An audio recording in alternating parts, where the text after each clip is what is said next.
திராவிட முன்னேற்ற கழகத்துடைய திருச்சி மாநாட்டில் தான் நம்ம இருக்கோம். இந்த மாநாடு வந்து நெருங்கிட்டு இருக்கிற இந்த ஒரு சமயத்தில் பார்த்தோம் அப்படின்னா எனக்கு பின்னாடி நிறைய வேலையாட்கள் வந்து ரொம்ப மும்முரமாக ரொம்ப பரபரப்பாக வேலை செஞ்சுட்ருக்காங்க. இவங்களுடைய வேலை எந்த ஸ்டேட்டஸில் இருக்குது, சீக்கிரமாக முடியுதா அப்படிங்கிறத வந்துட்டு சூப்பர்விஷன் பண்ணுறதுக்குனே டிஎம்கே சார்பாக நிறைய பேர் இங்கே இருக்காங்க.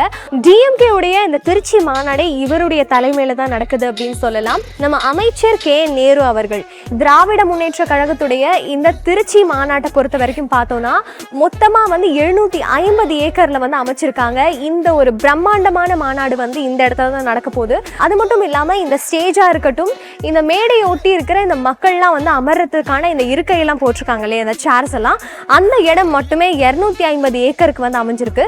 இன்னொரு முக்கியமான விஷயம் என்ன அப்படின்னா வந்து நம்ம தமிழ்நாட்டிலேருந்து பல்வேறு இடங்கள்லேருந்து இங்கே வருவாங்க மாநாட்டை பார்க்கறதுக்காக.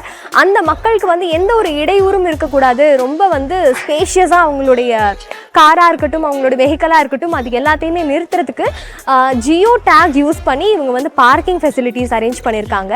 ஸோ இதனால் வந்து எந்தெந்த இடத்துலேருந்து மக்கள் வராங்களோ அவங்களுக்கு அலோகேட் பண்ண இடங்கள்ல அவங்களால ஈஸியாக வந்துட்டு அவங்களுடைய பார்க்கிங் பண்ணிக்க முடியும்.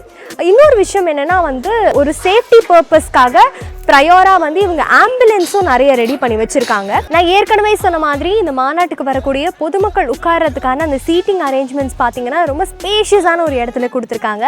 அதே போல் மாநாட்டுக்காகவே ரொம்ப ஸ்பெஷலாக வந்துட்டு இவங்க இந்த தார் ரோடெலாம் போட்டிருக்காங்க, மக்களுக்கு இன்னும் வசதியாக இருக்கணும் வரதுக்காக அப்படின்னு சொல்லிட்டு. கேலரிஸ்க்கு நடுவில் வந்து இவங்க இந்த மாதிரி பாத்வேஸ் கொடுத்துருக்கிறது இன்னுமே ஈஸியாக இருக்கும் மக்கள் போயிட்டு வரதுக்கு. ஸோ இந்த ஒரு விஷயத்தை நீங்களே பார்த்தீங்கனாலே உங்களுக்கு தெரியும்.